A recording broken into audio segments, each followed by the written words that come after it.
UP board exam class 12 biology का important model paper लेकर के आए हैं। तो चलिए सभी प्रश्नों को डिटेल से आपको समझा देते हैं। देखिए पहला प्रश्न है, सही विकल्प चुनकर अपनी उत्तर पुस्तिका में लिखिए। पहला है, लाइकेंस में फंगस तंतु पोषण प्राप्त करते हैं।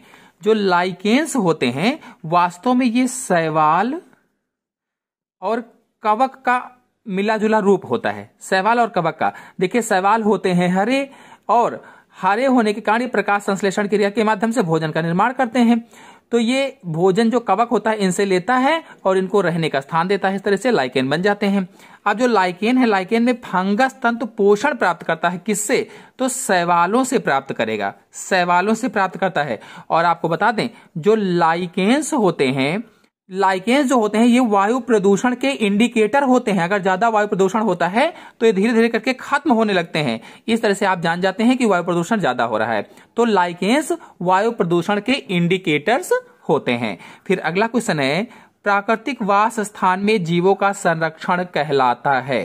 प्राकृतिक वास स्थान में यानी वो जहां रह रहे हैं वहीं पर। तो देखिए जीवों का संरक्षण दो प्रकार का होता है, इन सीटू प्लांट कंजर्वेशन और एक्स सीटू प्लांट कंजर्वेशन। अब इन सीटू प्लांट कंजर्वेशन में स्वस्थानीय संरक्षण आता है। यह होता है स्वस्थानीय संरक्षण, ये देखिए यहां पर लिखा हुआ है। और एक्स सीटू में उत्स्थानीय संरक्षण होता है। जो स्वस्थानीय संरक्षण है यानी पादपों को उनके प्राकृतिक आवास में ही संरक्षण दिया जाए तो उसे स्वस्थानीय संरक्षण कहा जाता है। तो इसमें यही वाला ऑप्शन सही होगा। जब पादपों को, जीवों को उनके प्राकृतिक स्थान में जहां पर वो रह रहे हैं उसी वास स्थान पर उनको संरक्षण दिया जाता है तो उसे स्वस्थानीय संरक्षण कहा जाता है। जबकि उत्स्थानीय संरक्षण क्या होता है, उनके प्राकृतिक आवास से हटाकर अलग कहीं उनको संरक्षित किया जाए। मतलब यह हुआ कि कहीं कृत्रिम जगह पर उनको संरक्षण प्रदान किया जाए, कहीं पर कृत्रिम जगह पर संरक्षण प्रदान किया जाता है, अलग हटाकर प्रदान किया जाता है तो उसे उत्स्थानीय संरक्षण कहा जाता है या एक्स सीटू प्लांट कंजर्वेशन कहा जाता है। फिर अगला क्वेश्चन है, दलहनी पौधों की जड़ों में पाया जाता है। Anabaena, bacillus, rhizobium, leguminosarum. तो जो दलहनी पौधे की जड़ें होती हैं उसमें राइजोबियम लेगुमिनिसेरम पाया जाता है। राइजोबियम लेगुमिनिसेरम। और ये नाइट्रोजन का फिक्सेशन करता है, नाइट्रोजन का स्थिरीकरण करता है या फिक्सेशन करता है। फिर देखिए अगला क्वेश्चन है, डीएनए खंडों की पहचान की जाती है नादर्न ब्लॉटिंग से, वेस्टर्न ब्लॉटिंग से, सदर्न ब्लॉटिंग से। तो जो सदर्न ब्लॉटिंग है, सदर्न ब्लॉटिंग से डीएनए खंडों की पहचान की जाती है। यही वाला ऑप्शन सही होगा। और जो नादर्न ब्लॉटिंग है, नादर्न ब्लॉटिंग में सैंपल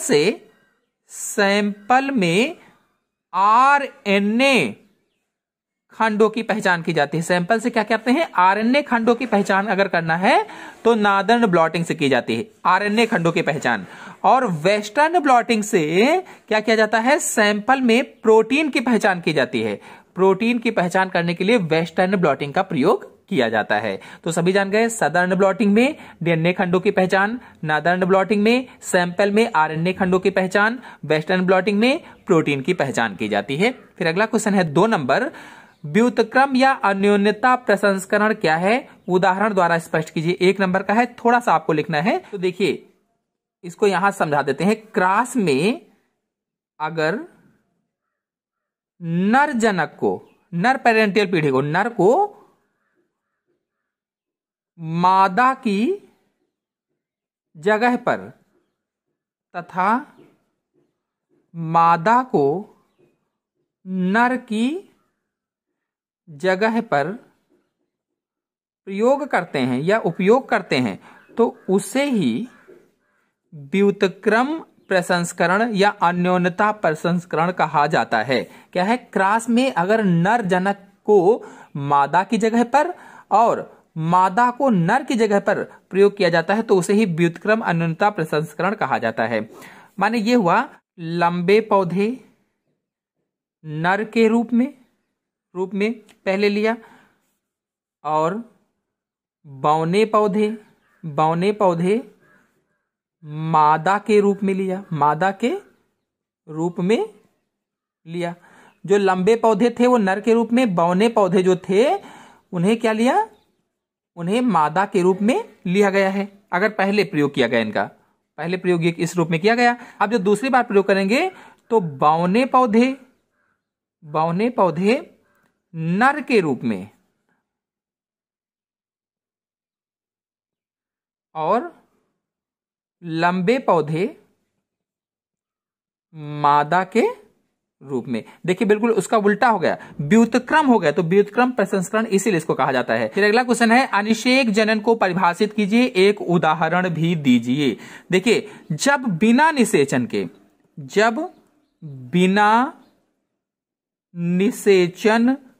के अंडे से भ्रूण बनता है तो उसे ही अनिषेक जनन कहा जाता है। निषेचन ना हो, अंडे से भ्रूण बन जाए, ओवा से भ्रूण बन जाए, तो उसे ही क्या कहते हैं, अनिषेक जनन कहा जाता है। इसलिए कहा गया जब बिना निषेचन के अंडे से भ्रूण का विकास होता है तो उसे ही अनिषेक जनन या इसी क्रिया को अनिषेक जनन कहा जाता है। एक उदाहरण कहा गया है, तो अनिषेक जनन में जैसे छिपकली आप बता सकते हैं, छिपकली है,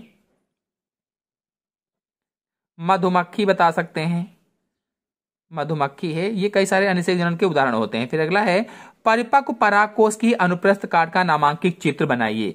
देखिए जो परिपक्व परागकोश होता है वो इस तरह से बनता है। एक परिपक्व परागकोश की अनुप्रस्थ काट का चित्र इस तरह से आप बना सकते हैं, देख लीजिए। और बहुत ही आसान विधि से मैंने बनाया हुआ है, चैनल में वीडियो पड़ा हुआ है हमारे, आप लोग जाकर के देख सकते हैं। फिलहाल हम यहाँ पर बता रहे हैं, यहाँ पर योजी हो जाएगा, ये 4 परागधानियां हो जाएंगी या परागपुट हो जाएंगे और इसके अंदर परागकण भरे रहते हैं, इसके अंदर भी, इसके अंदर भी और इसके अंदर भी। और ये योजी हो जाएगा, योजी, ये परागधानियां हो जाएंगी, परागधानियां या लघु बीजाणुधानियां, लघु बीजाणुधानियां भी इसको आप कह सकते हैं। और इसके अंदर परागकण ये हो जाएंगे, परागकण भरे रहते हैं। और यहां पर देखिए ये इपिडर्मिस हो जाएगी, इपिडर्मिस के बाद इसी तरह से कोशिकाएं लंबी सी थोड़ा सा होती हैं, वो एंडोथीसियम हो जाएगी। और फिर मध्य, यहाँ पर मध्य लेयर की 2-3 कोशिका स्तर होता है, मध्य लेयर हो जाएगा। और फिर यहाँ पर देखिए इसके अंदर टैपिटम हो जाएगा। तो इस तरह से पूरा मैंने डिटेल से समझाया हुआ है, आप लोग चैनल पे जाकर के देख सकते हैं। फिर अगला क्वेश्चन है ओपेरान को परिभाषित कीजिए। देखिए ओपेरान को परिभाषित करने के लिए कहा गया है, तो आपको बता दें एक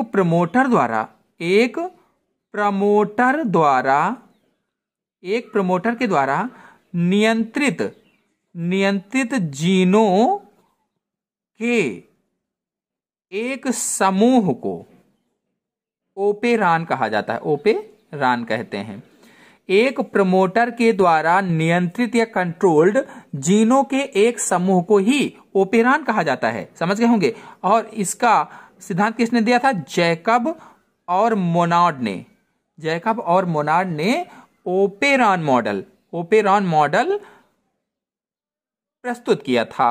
तो थोड़ा सा लिख देंगे, 1 नंबर का क्वेश्चन है। फिर अगला है जैव प्रबलीकरण से क्या तात्पर्य है। जैव प्रबलीकरण क्या होता है, तो बता दें जो उन्नत खाद वाली होती हैं, उन्नत खाद्य गुणवत्ता रखने वाली फसलों में पादप प्रजनन को जैव प्रबलीकरण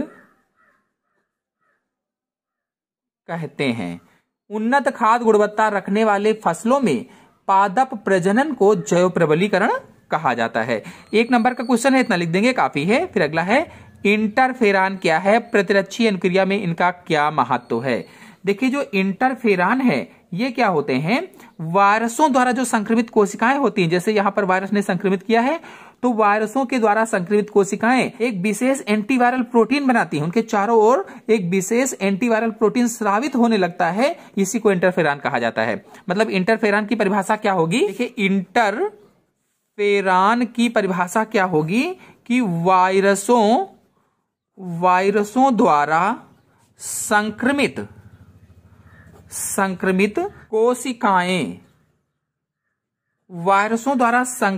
कोशिकाएं एक विशेष, बहुत ही सरल सी परिभाषा है, एक विशेष एंटीवायरल प्रोटीन बनाती हैं। इसी को इंटरफेरॉन कहते हैं।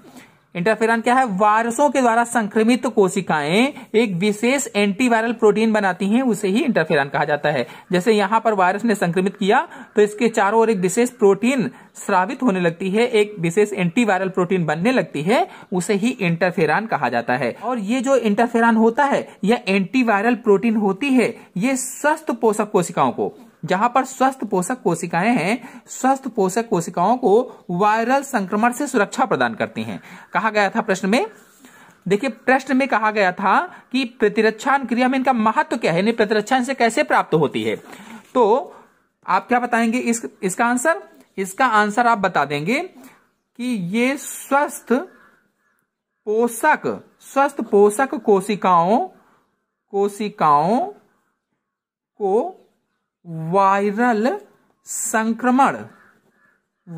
संक्रमण से सुरक्षा प्रदान करती है। इस तरह से यानी जो ये प्रोटीन निकलती है, ये अन्य नई कोशिकाओं को, जो कोशिकाएं अच्छी होती हैं, उनसे वायरल संक्रमण से उनको बचाती है। फिर अगला क्वेश्चन है, देखिए अगला क्वेश्चन है RH फैक्टर या RH कारक पर संक्षिप्त टिप्पणी लिखिए। तो ये RH कारक क्या होता है? यह एक प्रोटीन होता है, यह एक प्रोटीन है। RH कारक क्या है? एक प्रोटीन है जो आरबीसी की सतह पर पाया जाता है। जो हमारे शरीर में लाल रक्त कोशिकाएं होती हैं, लाल रक्त कणिकाएं होती हैं, उसकी सतह पर RH फैक्टर पाया जाता है, ये प्रोटीन पाई जाती है।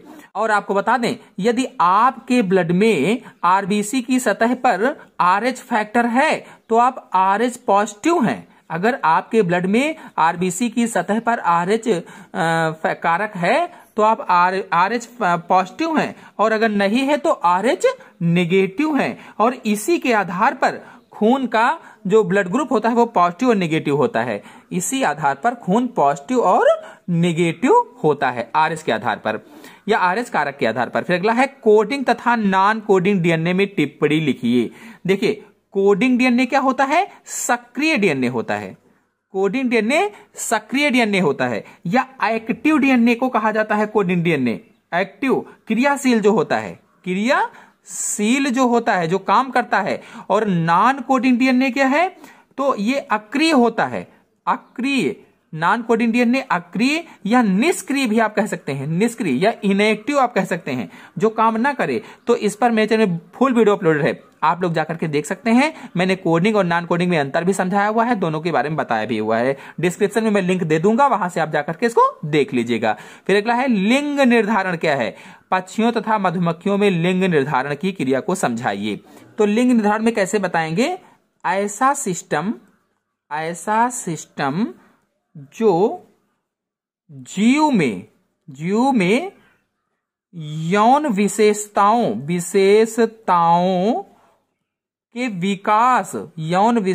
के विकास को निर्धारित करता है, उसे ही लिंग निर्धारण कहा जाता है। लिंग निर्धारण कहा जाता है, यानी नर तथा मादा कौन है यह निर्धारित करता है, तो उसे ही क्या कहते हैं? लिंग निर्धारण कहा जाता है। लिंग निर्धारण पर मेरे चैनल में वीडियो अपलोडेड है, आप जाकर के देख सकते हैं। और पक्षियों तथा मधुमक्खियों में लिंग निर्धारण क्रिया को समझाइए कहा गया है।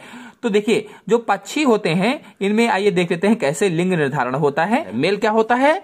होमोजाइगस होता है। अब इस आधार पर जो नर पक्षी होते हैं, जो मेल पक्षी होते हैं, उसमें जेड गुणसूत्र पाए जाते हैं, लिंग गुणसूत्र होते हैं, जेड गुणसूत्र होते हैं। समयुग्मी हो गया, क्योंकि एक ही तरीके के दोनों जीन हैं, इसलिए समयुग्मी या होमोजाइगस हो गया। और जो मादा होती है, इसमें जो मादा यानी फीमेल होती है,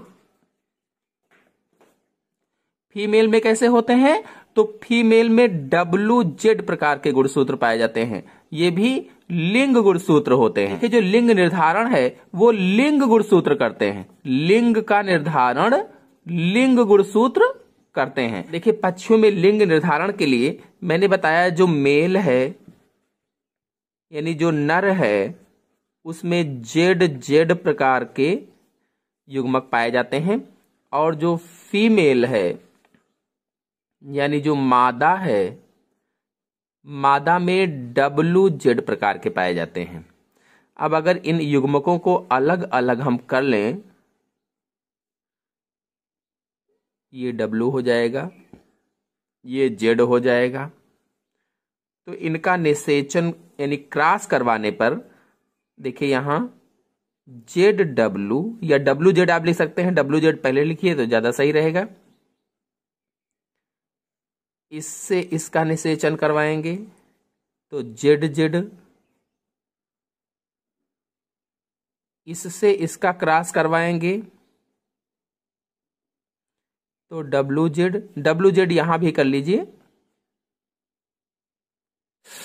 और फिर इससे इसका करवाएंगे तो जेड जेड। अब देखिए जहां जहां पर मैंने बताया था डब्लू आया है, मादा पक्षी होगा, ये मादा होगा, ये मादा पक्षी होगा, और ये सभी नर होंगे।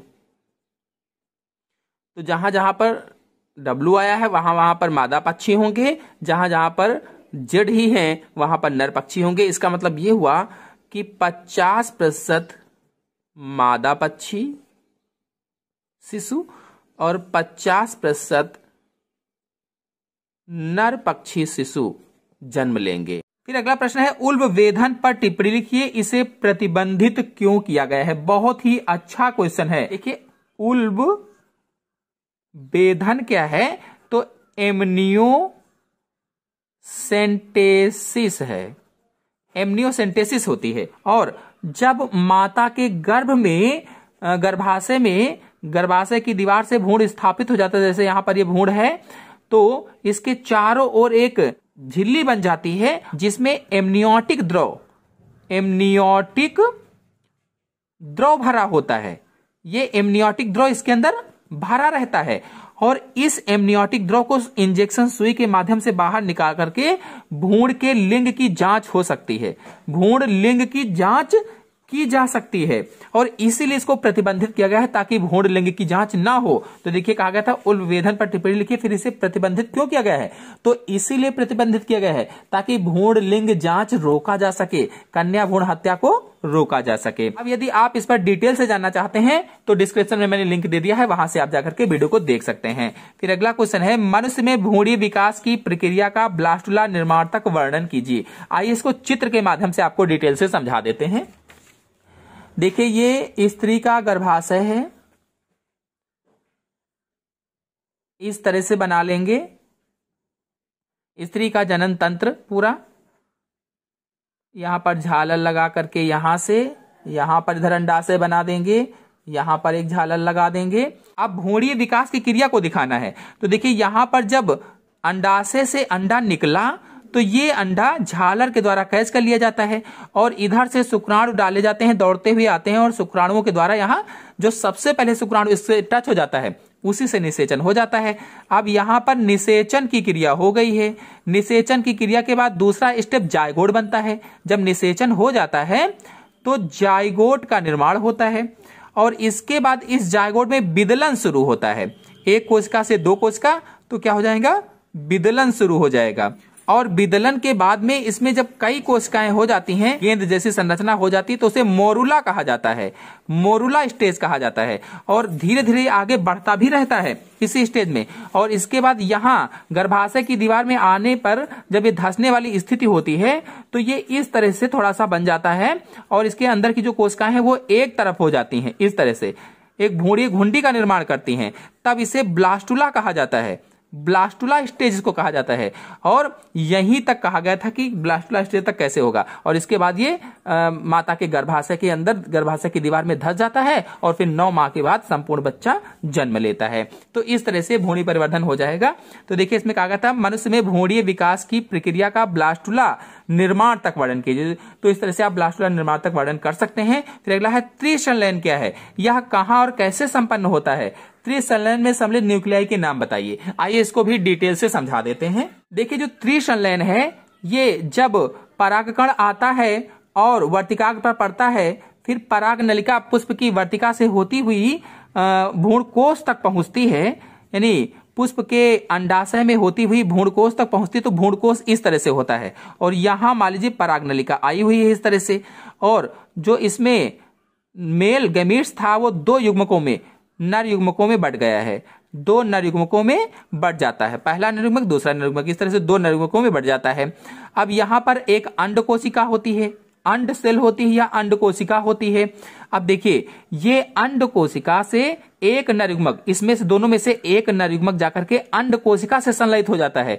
जब एक नर युग्मक अंड कोशिका से संलयित हो जाता है, अंड कोशिका से संलयित होता है, ये प्लस मैंने बता दिया संलयित वाला, तो इसे क्या कहते हैं, निषेचन कहा जाता है, निषेचन या सत्य निषेचन ये होता है। और इसके बाद जो एक और नर युग्मक बचा हुआ है वो जाकर के द्विध्रुवीय केंद्रक से या द्विगुणित केंद्रक से, द्विध्रुवीय केंद्रक या द्विगुणित केंद्रक इसको आप कह सकते हैं, तो दूसरा वाला इससे जाकर के संलयित हो जाता है। तो इसी क्रिया को क्या कहा जाता है, त्रिसंलयन कहा जाता है, इसी क्रिया को त्रिसंलयन। और अगर इसकी परिभाषा लिखने को कही जाए, परिभाषा भी लिखना पड़ेगा, समझाने से काम नहीं चलेगा, तो क्या बताएंगे, जब एक नर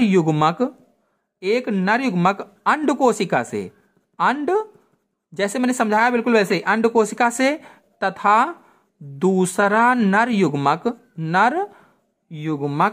द्विगुणित या द्विध्रुवीय भी आप लिख सकते हैं, केंद्रक से संलयित होता है, तो उसे ही त्रिसंलयन कहा जाता है। इस तरह से आप परिभाषा भी लिख सकते हैं आसान भाषा में। अगर आप नहीं समझ पाए हैं तो मेरे चैनल में वीडियो अपलोडेड है, आप लोग जाकर के त्रिसंलयन वाला वीडियो देख लीजिए, अच्छी तरह से समझाया गया है। देखिए अगला क्वेश्चन है, एक संकर क्रॉस का प्रयोग करते हुए युग्मकों की शुद्धता के नियम की व्याख्या कीजिए। आइए इसको डिटेल से चित्र सहित आपको समझा देते हैं। मेंडल ने एक शुद्ध लंबा पौधा लिया था, एक शुद्ध बौना पौधा लिया था, इन दोनों के बीच में क्रॉस करवाया था तो संकर लंबे पौधे प्राप्त हुए थे।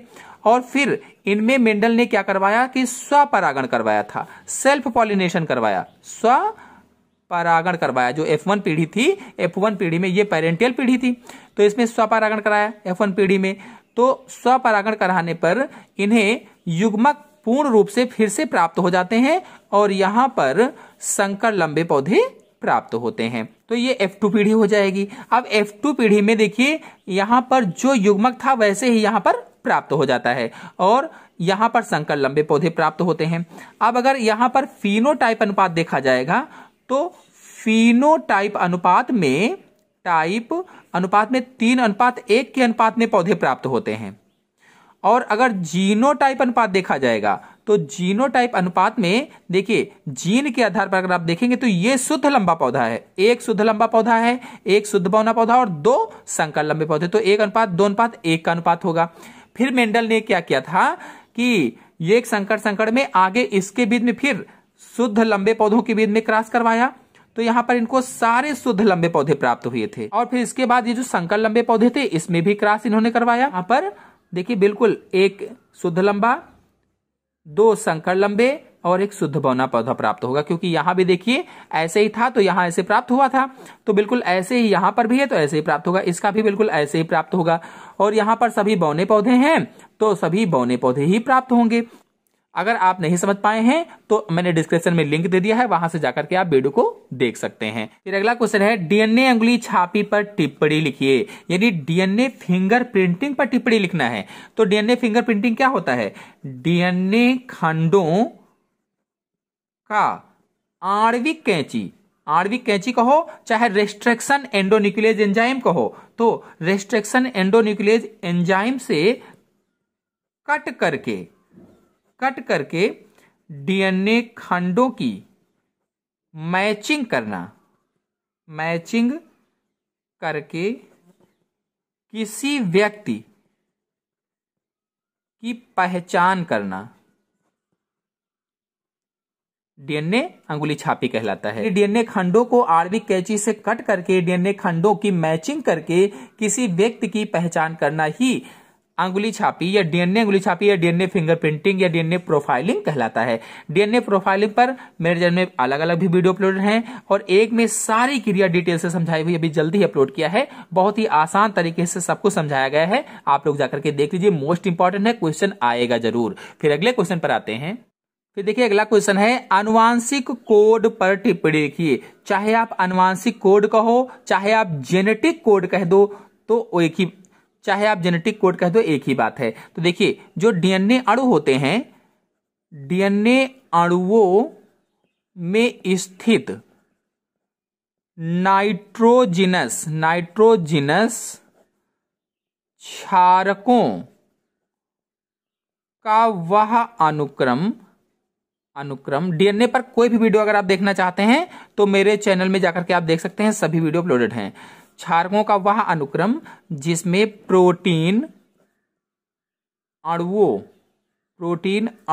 के लिए संदेश निहित होता है उसे ही आनुवांशिक कोड कहा जाता है। क्या परिभाषा होगी? डीएनए अणुओं में स्थित नाइट्रोजनस क्षारकों का वह अनुक्रम या वह सीक्वेंस जिसमें प्रोटीन अणुओं के लिए संदेश निहित रहता है उसे ही आनुवांशिक कोड या जेनेटिक कोड या आनुवांशिक कूट कहा जाता है।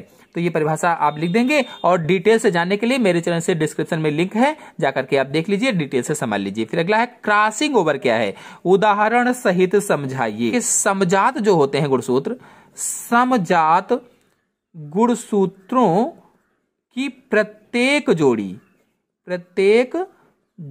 की नॉन सिस्टर क्रोमैटिड्स के बीच होने वाले पारस्परिक आदान प्रदान को क्रॉसिंग ओवर कहा जाता है। समजात गुणसूत्रों की प्रत्येक जोड़ी की नॉन सिस्टर क्रोमैटिड के बीच होने वाले पारस्परिक आदान प्रदान को ही क्रॉसिंग ओवर कहते हैं। देखिए जैसे ये गुणसूत्र था और दूसरा ये है, तो इसका आधा क्रोमैटिड जुड़ जाए इस गुणसूत्र में, इसका वाला आधा इसमें जुड़ जाए, तो इसे ही क्या कहा जाता है? क्रॉसिंग ओवर कहा जाता है। फिर अगला है मृतपोषी, परजीवी और सहजीवी पादपों पर संक्षिप्त टिप्पणी लिखिए। तो देखिए मृतपोषी क्या होते हैं पादप?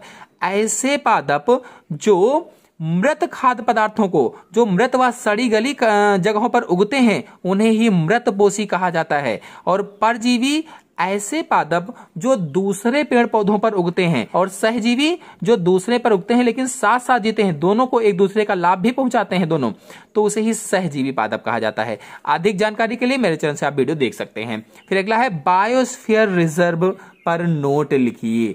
देखिए बायोस्फीयर रिजर्व क्या है? एक ऐसा क्षेत्र जो संरक्षित किया गया है। कोई एक ऐसा क्षेत्र है जिसको, जहां पर जैव विविधताएं थी उसको संरक्षित किया गया है, उसे ही बायोस्फीयर रिजर्व कहा जाता है।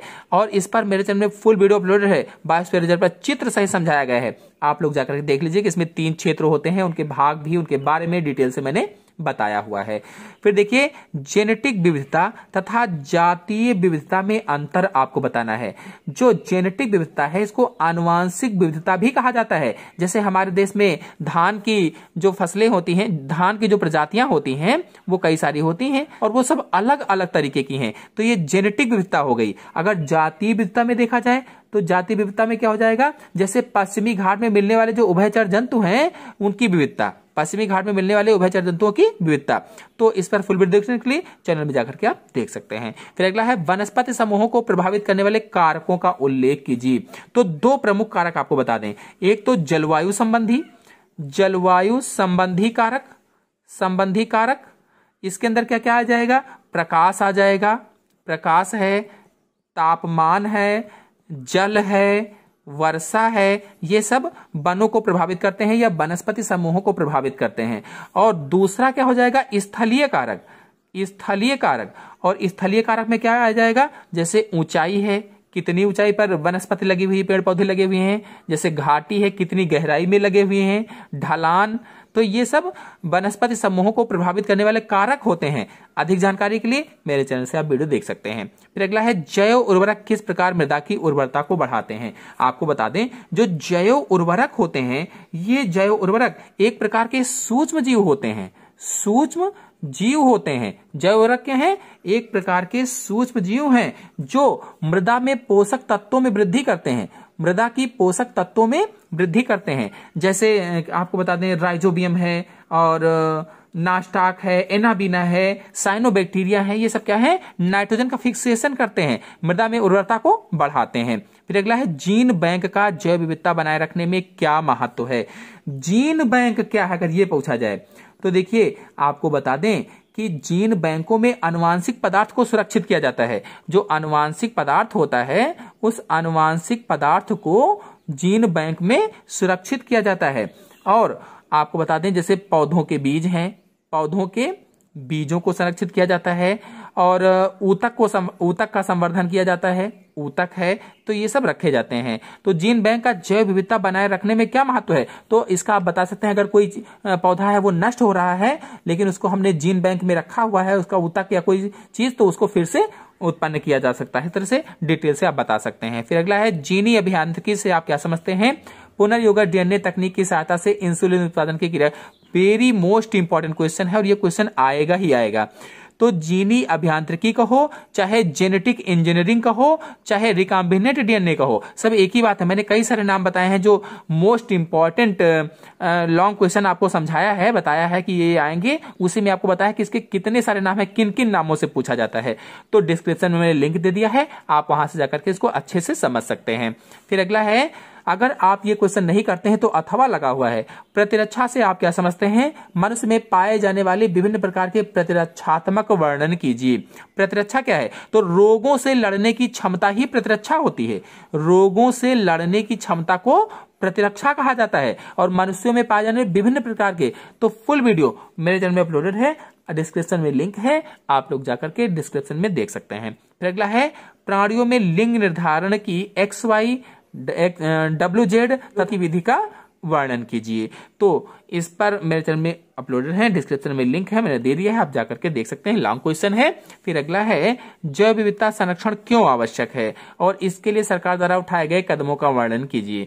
जैव विविधता संरक्षण क्यों जरूरी है? ताकि पेड़ पौधे बचे रहें और दुनिया बची रहे। इस पर मेरे चैनल में वीडियो अपलोड है, आप लोग जाकर के देख सकते हैं। फिर अगला है, निम्नलिखित पर टिप्पणी लिखिए। राष्ट्रीय उद्यान क्या है? यानी नेशनल पार्क और अभ्यारण्य पर टिप्पणी लिखना है। अंतरजातीय स्पर्धा पर टिप्पणी लिखना है। ये सेमेस्टर वाले चैप्टर से लिए गए हैं। फिर अगर आप ये नहीं करते हैं तो आप बता सकते हैं डीएनए अणु का द्विगुणन यानी रेप्लिकेशन। डीएनए रेप्लिकेशन को मैंने बहुत ही अच्छी तरह से समझाया है और डिस्क्रिप्शन में लिंक दे दिया है, आप लोग जाकर के वहां से देख सकते हैं।